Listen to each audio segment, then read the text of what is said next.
Hi, I'm Liz Larson. And I'm Bill McKenna. We're the hosts of the New Life Perspectives radio show. We're also the creators of the Cognomovement system, where we help you rewire your nervous system so you can rewire your reality. Join us each week for great conversations, amazing guests, and cutting-edge information on health, consciousness, and the keys to transformation.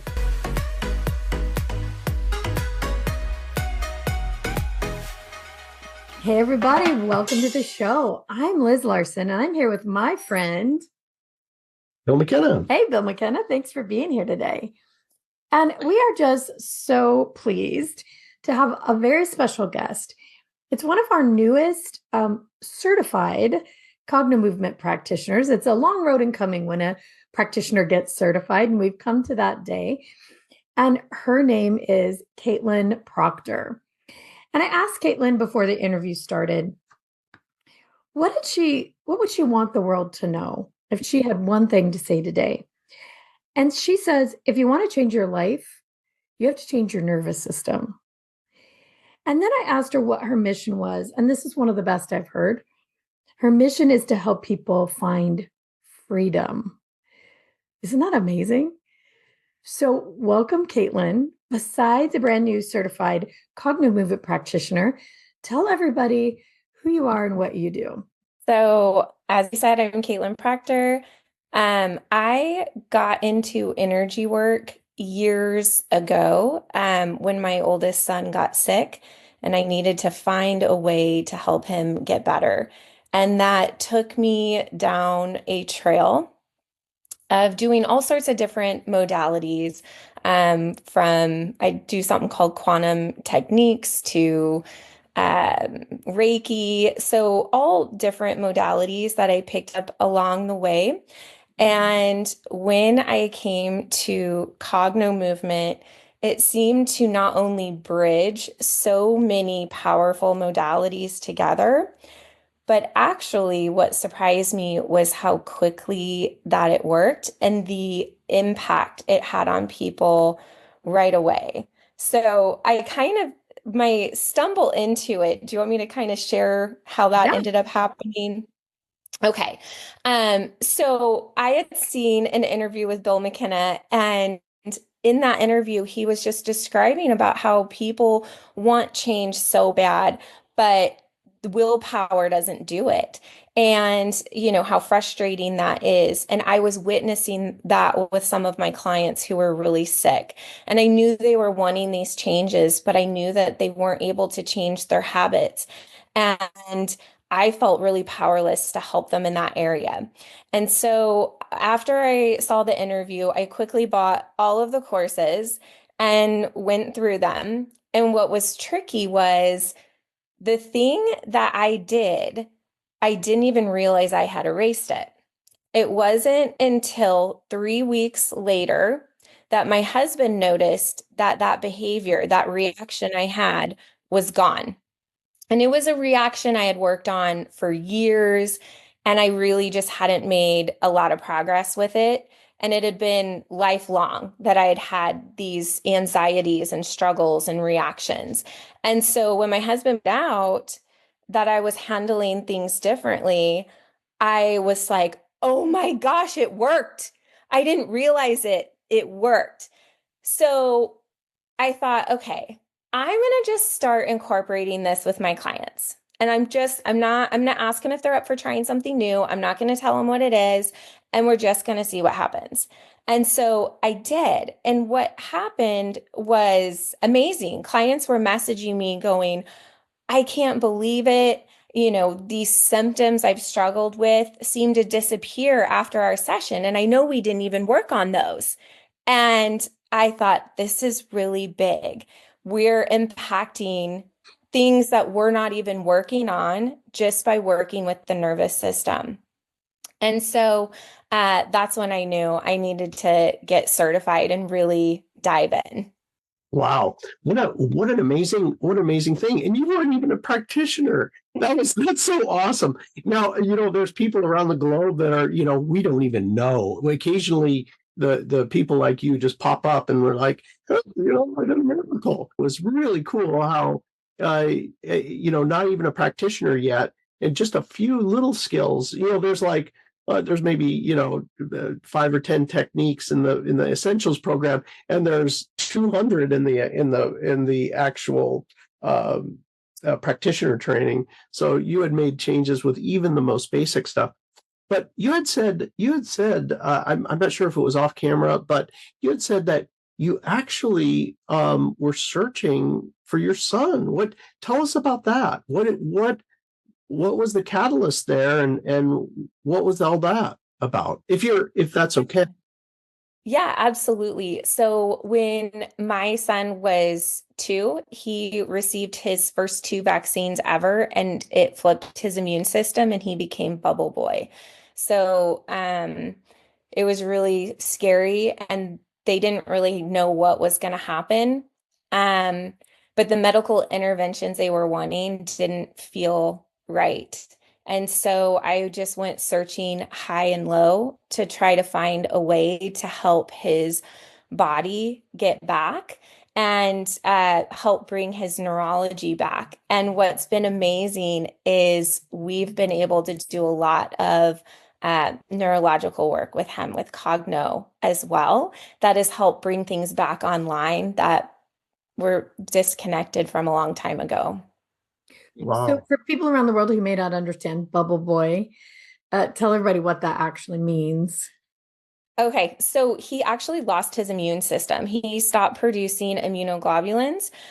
So anytime he would go outside, he would actually get really sick. His airways would close up. He would swell. His tongue would swell in his mouth. He'd get hives all over his body.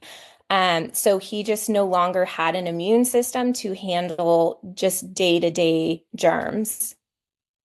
Wow. So, I don't know if you know this, but the founder of this network, the UK Health Radio Network, he had cancer. And the way that he heard about an alternative therapy that changed his life was through the radio. So, where did you get your first ideas about that you might be able to do something different than the interventions that Western medicine was offering? So I grew up with my parents were sick, and so I grew up with a lot of doctor's appointments and medications at home. And so by the time my son had gotten sick, it was kind of my last straw, I felt like, with Western medicine. I wasn't at a place after watching what my parents went through, I wasn't at a place where I was trusting at that point. And so I was doing hair at the time, and a woman that was in the salon spoke of this lady who did energy work. And I heard their conversation and I just said, "What is that?" And they're like, "Oh, it's this lady. I don't know how to explain it." And I said, "I need to go see her."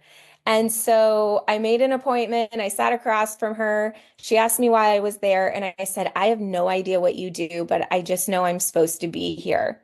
And I had such a profound experience. And it just so happened that that woman, her kids were also vaccine injuries. And so it was just that next piece to my puzzle. It's amazing. And you are like most, if not all, of our Cognomovement practitioners who have this unique ability to see a problem and think, what else is possible? What I'm being offered cannot be the only thing. What else is there? And then it sets, Bill and I are the same as you. It sets us on this journey for seeking what else is possible, what's next.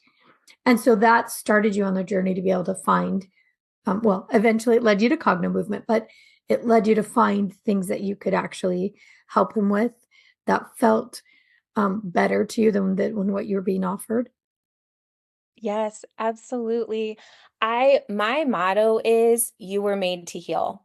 I believe all of us were made to heal. Our bodies know how to heal. And so sometimes that just takes exploring of what is blocking or preventing that healing from happening. But if there is anything that is a core belief for me, it's that we were all made to heal. Yeah, I learned that from my mom, and she learned it from somebody else that had said, each of us, it is our responsibility to heal ourselves. And so that when you go to have an intervention, you go to a doctor or healer of any kind, it isn't their responsibility, it's yours, and you get to choose. And so I think that is what led me to ask that question, what else is possible? What's next? What else is there? There's got to be something else that I just don't know about yet. So that seeking spirit, and like Johan, with creating this network, that was the reason he did it, so that someone may be able to find what else is next, what else is possible for me. So what have you discovered is possible? Tell us some stories. Oh my goodness. So much. So let me think of, I'm trying to sort through which ones would be great. Lately, I've been working with a lot of people who have had pain in their feet, pain in their legs, numbness. Um, in fact, I just met with someone this week who let me know that she's walking to the park and back, and she hasn't been able to do that in years. She hasn't had the energy, the balance, and she had been in so much pain. And her grandkids came in town and she walked them to the park and they played, and then she walked them back and she was like, nobody made fun of me for limping. So that was really, really exciting. Um, I've helped a woman recently through grief, through a painful loss of someone, and that was a really beautiful, beautiful experience. I feel like there's so many, and I'm always I like what you say where it's like, let's see what's possible, because that really is how it feels going into everything is, like, let's just see what is possible. And I'm always amazed because if I were to say what I thought was possible, I would put limits on it. And by just letting them do the work, they clients always blow my mind. They do way more than I could ever even dream possible, and it's them. That's beautiful. What is your for you, you actually personally used Cognitive Movement for yourself. Is there something that changed for you personally? Yes, a lot. So the thing that initially changed was I always had this anxiety of like, we're going to lose everything. But it was like, when it came to finances. And so every day I was kind of obsessive. And so if anything unexpected happened, I would have these freakouts. And so my husband had just let me know about something unexpected with finances, and he was bracing for the reaction that I was going to have. And instead, I just said, "Oh, okay, that's fine. No big deal." And he was like, "Wait, what? Are you? This is really not a big deal. Did you hear what I said?" And I was like, "Yeah." I'm like, "That's fine." And he's like, you're not, everything's fine, everything's great. And that was when I go, oh my gosh, I don't usually act this way, do I? And he's like, no, you don't. So that was my first experience of where I was, I need to see what this will do for other people, because I had done so much work around that in my life, I can't even tell you. And it had been a program I was running since childhood. So that was my first one. The second big one I really had was I fell. Hold on Oh, to the second one for yeah, just a minute. okay. This is a cliffhanger. We have a commercial break that we have to take here for our sponsor, and we're going to be right back. We have a great story on the other side of this. Stay tuned. There are events that hype you up, and then there are events that recode you. CognoConscious is a 5-day immersive nervous system and consciousness reset. It is not a conference, it's not a seminar, and it is not a pitch test. It's an energetic experience where we use real techniques to shift your consciousness through your body, not away from it. This year, we're focused on one thing: helping you shift into 5D consciousness. without leaving your body behind. You've heard the phrase that the planet is shifting. It is. But you can't ascend in fight or flight. You can't upgrade your reality if your body still thinks you're in danger. That's what makes this different. We don't just talk about high frequency. We create it in your field and unlock it in your nervous system. You'll feel the change happen. Everyone in the room is doing the work together. That's why we don't offer a live stream. The in-person energy of this event is what makes it so powerful. If you've been doing the work and still feel stuck, Cogno Conscious is where everything finally changes, where everything finally moves. Tickets are open now. Our Essentials course is required, but you can bundle them together. Get your link in the description and get your tickets today. Space is running out. All right. And we are back. Okay. Let's hear it. Okay, so I started running about 2.5 years ago and got into endurance running. And I've always hated running. So that's a whole other story, but I got into running and I noticed it was changing my life. I was having all these benefits from doing this thing that I didn't like doing. And so I had taken a spill down the mountain and I actually had met with Coral to do a session. And I have to give her a shout out because she's an incredible practitioner and an incredible mentor. And when I met with her, she noticed right away when I was talking about the fall that I still had a lot of fear in my body. And I said, that sounds correct because every time I'm getting ready to go into a race, I feel like I have sandbags for legs and sandbags for arms. And a lot of times when I'm running, I feel like I'm trying to drag my body through mud. And so we did a session, and what ended up coming from it was so funny. When I was 4 years old, I did a foot race, and I was like the only girl in the neighborhood, and all the boys said, we're going to run around the block, and it was a big distance, and you have to be under this time. And if you're not under this time, you're kicked out of the group. You don't get to play. Well, I was 4. Most kids were 4 years older than me. So I'm trying to keep up with all these older kids.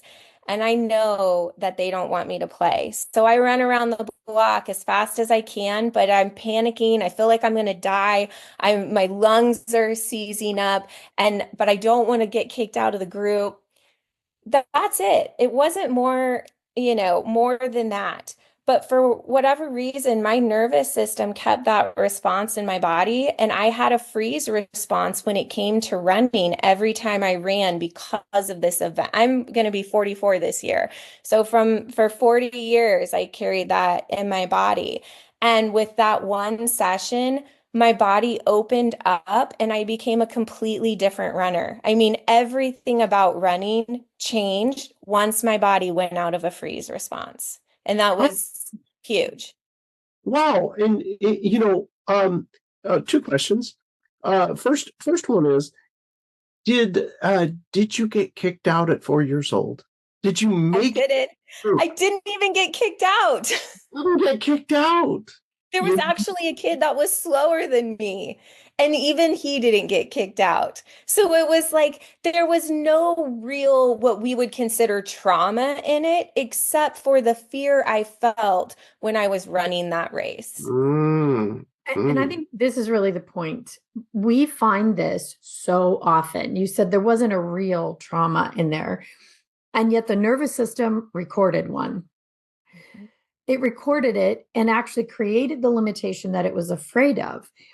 And so once it's like having a governor, on a car that keeps you from going over a certain speed. Once that governor was released, your body could do the thing.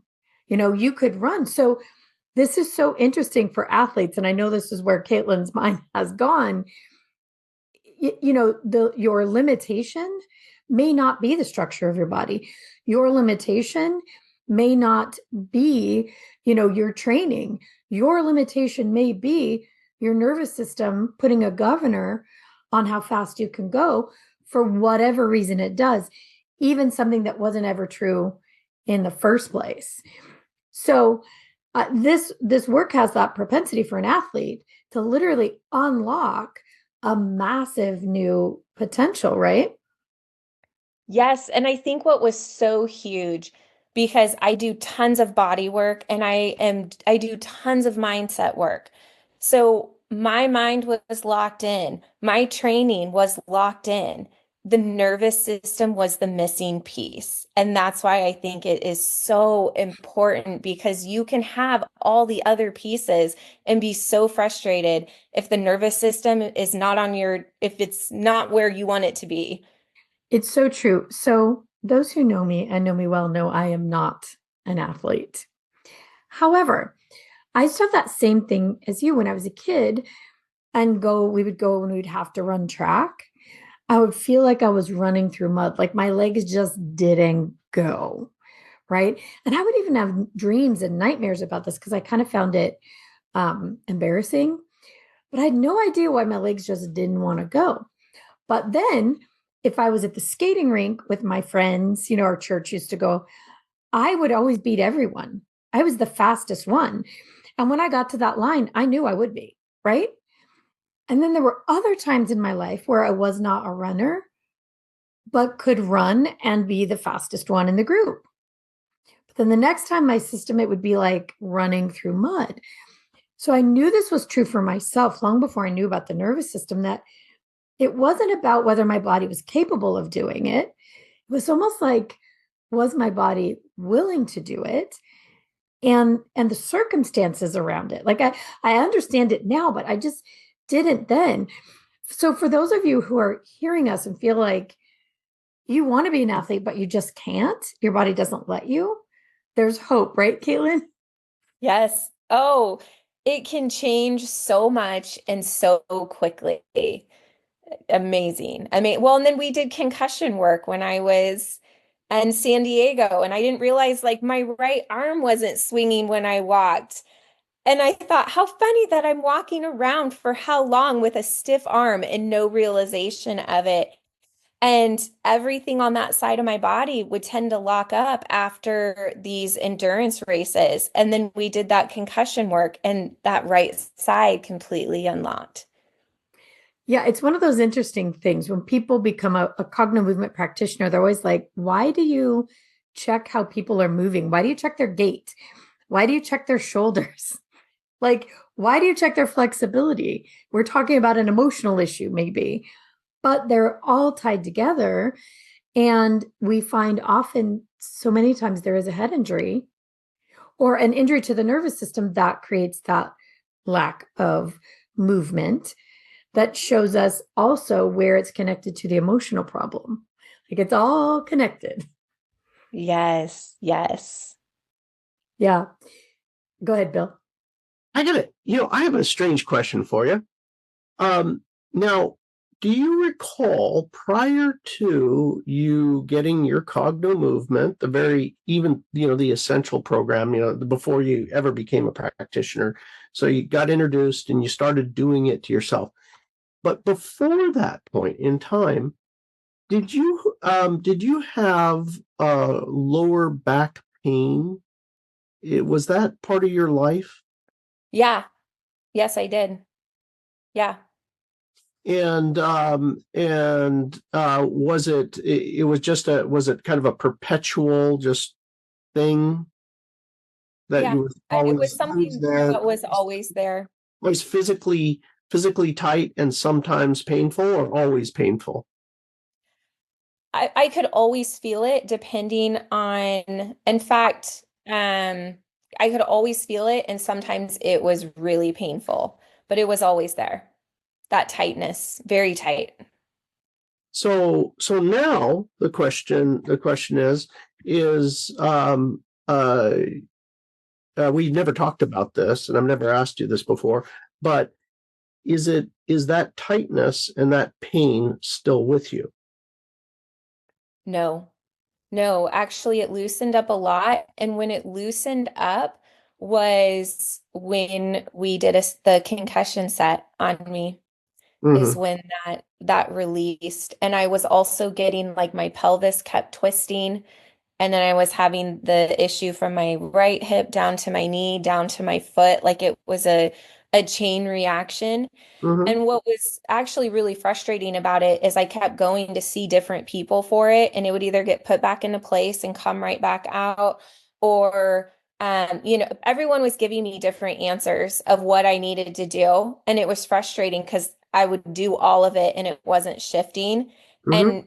And nothing was the real reason. So I have to quote Liz, because when Liz said, you don't necessarily need to change the body, you need to change the signal. And that was everything for me. I just needed the signal to change. My body, there was nothing wrong with my actual body.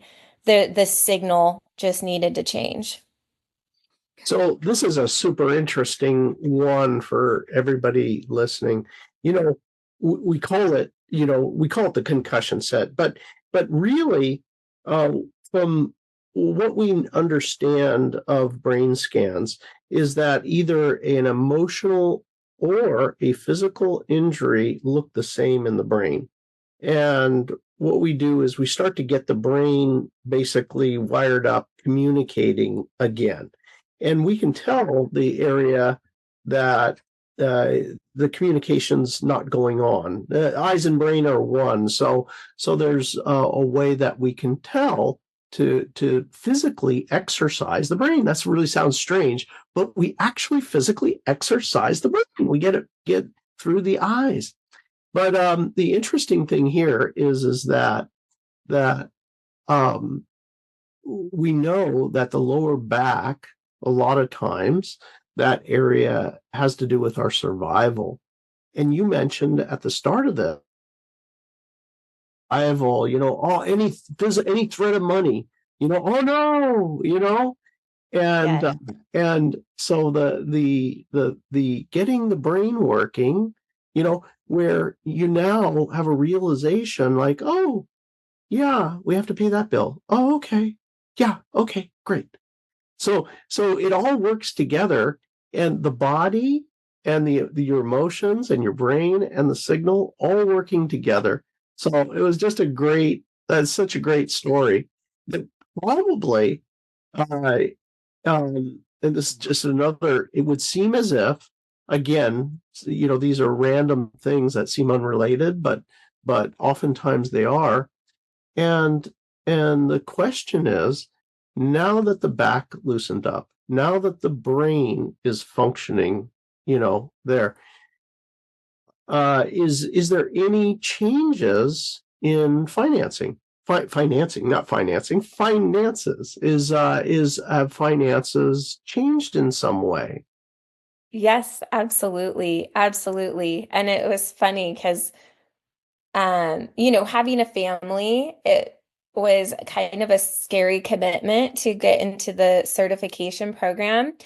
And it was one of those things, though, that the more I just focused on working with people, doing the program, and helping as many people as I could, and really keeping that as my focus.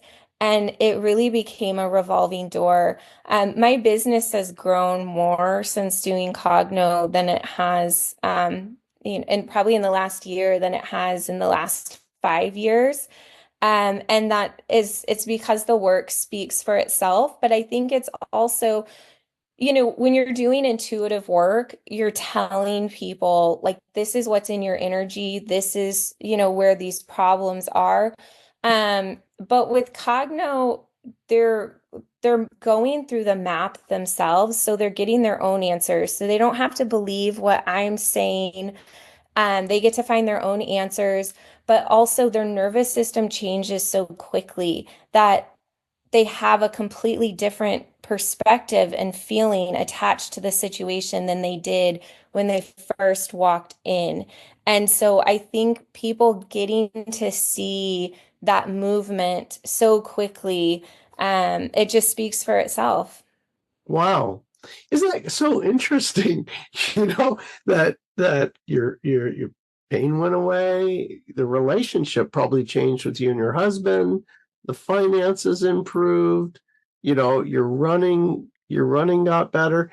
The interconnection, is so Interesting. It's just so Yeah, well, and my husband is sold on it as well. Men don't like to talk about their stuff. So it's been great for him as well.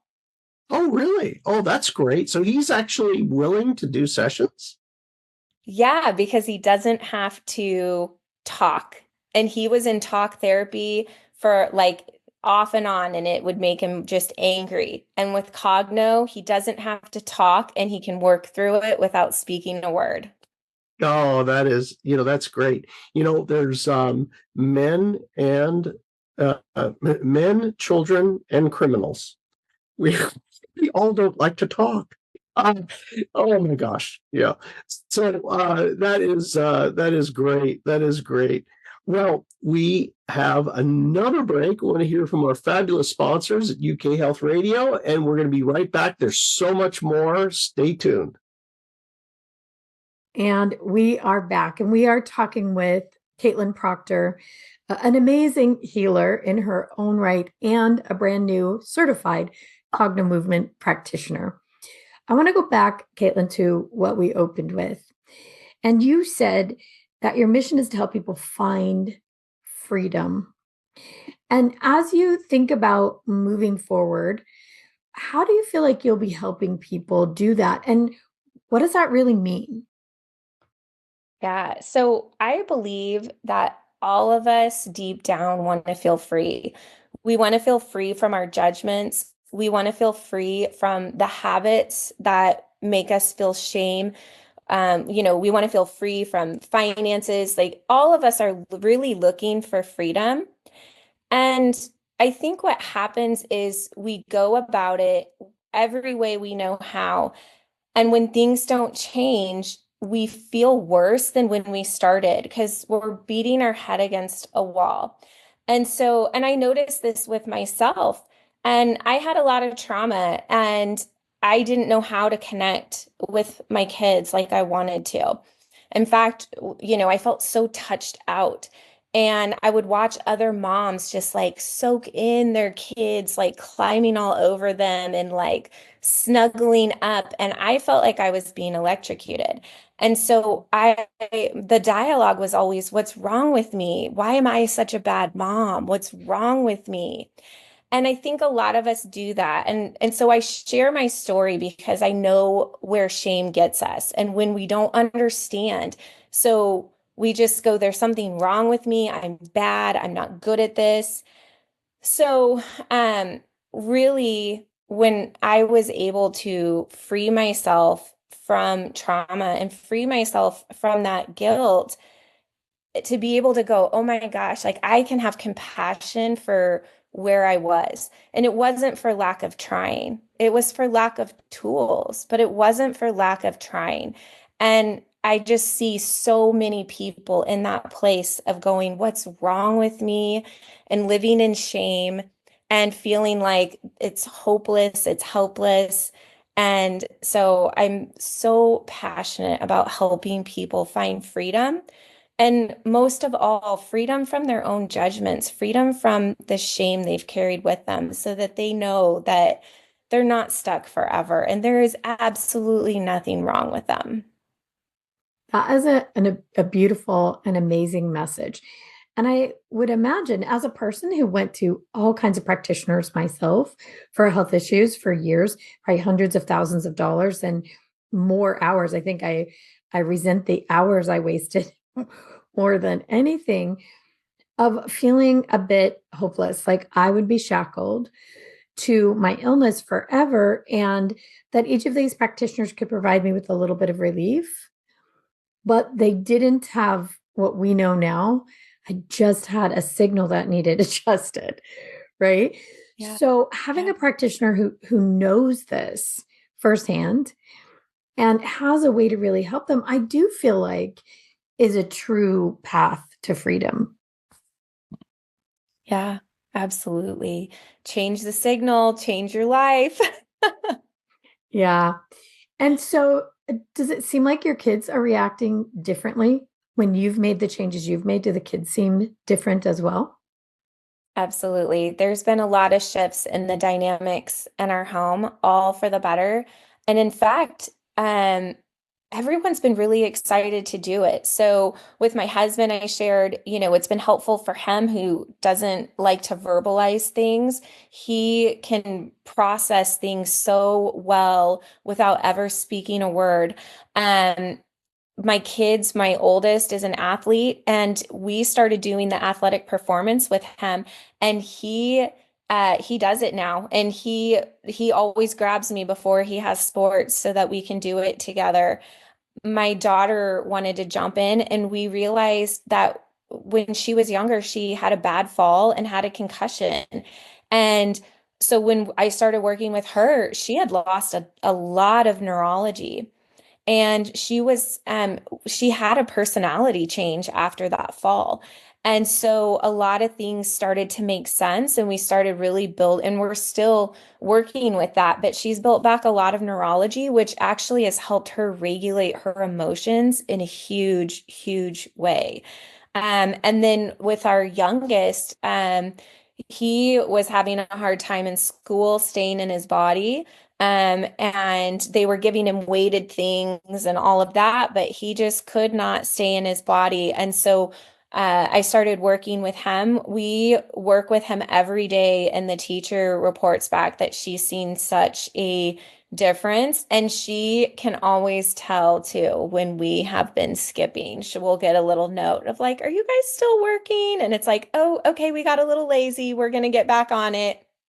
So it's impacted everyone. Sounds like we need to get some balls into that classroom. Yes. Yeah. So this is a really interesting thing that Bill and I see all the time, that so often there's a personality change with a child in a family. And it's like, whoa, everybody was getting along great. But now this kid is acting like a jerk, or is causing trouble, or, is fighting back with parents. But nobody realizes that there's been a little head injury, and it doesn't have to be a big one. Fall down at the playground, hit your head on this or that, get bonked in the head by your sibling. And then that child's life changes, and so do they, right, Bill? Like, this is a very common phenomenon. This is a very real thing. And my wife happens to work. She is the supervisor of the after school program. So, but of course, there's kids are falling off the equipment or whatever. They've got multiple supervisors, but you're talking about small kids, and over the course of years, there's been kids that have hurt themselves and gotten concussions and different things, and their personality does change, and it's so sad. It's so sad to see it that happen. The great news is that no matter what age they are, whether you catch them, because they know you, Caitlin, and they know you can help. Now we got somebody in Arizona that can help you there, right there can, just grab them and help right away. Or if what, like there was a client that I got, now he's in his 20s, and the injury happened when he was a single digit. The suffering of that entire lifetime can be alleviated. We have other people that are literally in their 50s and 60s, and finally everything changes because they get their brain online. Dr. Daniel Amen of the Amen Clinics, who scanned 700,000 brains, says an untreated concussion is an untreated concussion. And he's right. So at any point in time, if we've had a brain injury, whatever's the limitations, like for you, Caitlin, you had that one area, and life blossoms afterwards. It's just like better brain, better life. Yeah, and I can remember I didn't understand it. I had left town and I came back, and my daughter was really attached to me, but she was a completely different personality when I got back. And we could not understand it. And it wasn't until I went through the certification and learned about this, that then it's, because I had started doing the ball with her. And I mean, she couldn't see anything in the upper region at all where the ball was, and her eyes were all over the place. And I thought, oh my gosh, like, and instantly that fall she took came to mind. But the thing we noticed was not only did she have this complete personality change, but she had the funniest sense of humor. Like when she was a toddler, I mean, she was cracking us up all the time. And her sense of humor went away. And what we've noticed is her sense of humor is back. And it's just as delicious and amazing as it was when she was young. And so that's been really exciting. How old is she now? She just turned 12 yesterday. Oh my, And so, yeah. you know what? Now that's worth going through the program in and of itself, just for that. That one thing. I would do it 10 times over. And you know what? My daughter's 13, and I'll tell you what, the things that we've been able to help with and not to go down that path, it's incredible. Well, it's Yeah. so sad for families. And most families have experienced this. If you've got more than one kid or even just one, or where you're close with them and they're your best friend and they love you. And then all of a sudden, it's like having a stranger in your house and somebody who's hostile towards you. It's heartbreaking. And, people will go to counseling and they're looking for an emotional reason, you know, putting it on everybody and everything, when it literally is that signaling thing that we talked about. And a small, sometimes a minor, sometimes a major physical injury that is the catalyst. And I want to point this out too. It's not always a head injury per se. It can be a back injury, a spinal cord injury. We know that the spine and the brain are literally one unit, and so are the eyes. Could be an eye injury. So anytime the system is concussed, the signals get changed, the wiring gets changed.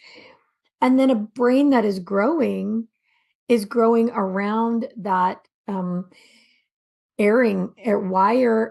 wiring error. That's a hard one to say, right? That there's an error in the wiring, and now the brain is growing around that. And I would imagine, well, I don't have to imagine because I was one of those kids as well. You don't know why all of a sudden your parents feel like the enemy and your family doesn't understand you and everything seems like it's against you. So it's a two-way street.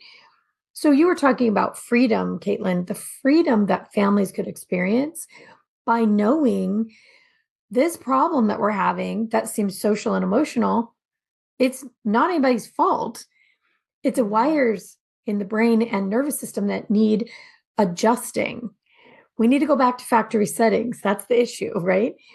Instead of years and lifetimes sometimes of misunderstandings, hurt feelings, and just pain. So is that something that you might be able to help somebody with in your practice moving forward? Oh, absolutely. I love working with people on this, especially because I've seen the impact it has. And I think it always comes back to me of, once again, I know what it's like to carry the guilt and shame of all the things that you're trying so hard and it's not moving. And your brain comes up with all of these stories trying to make sense of it.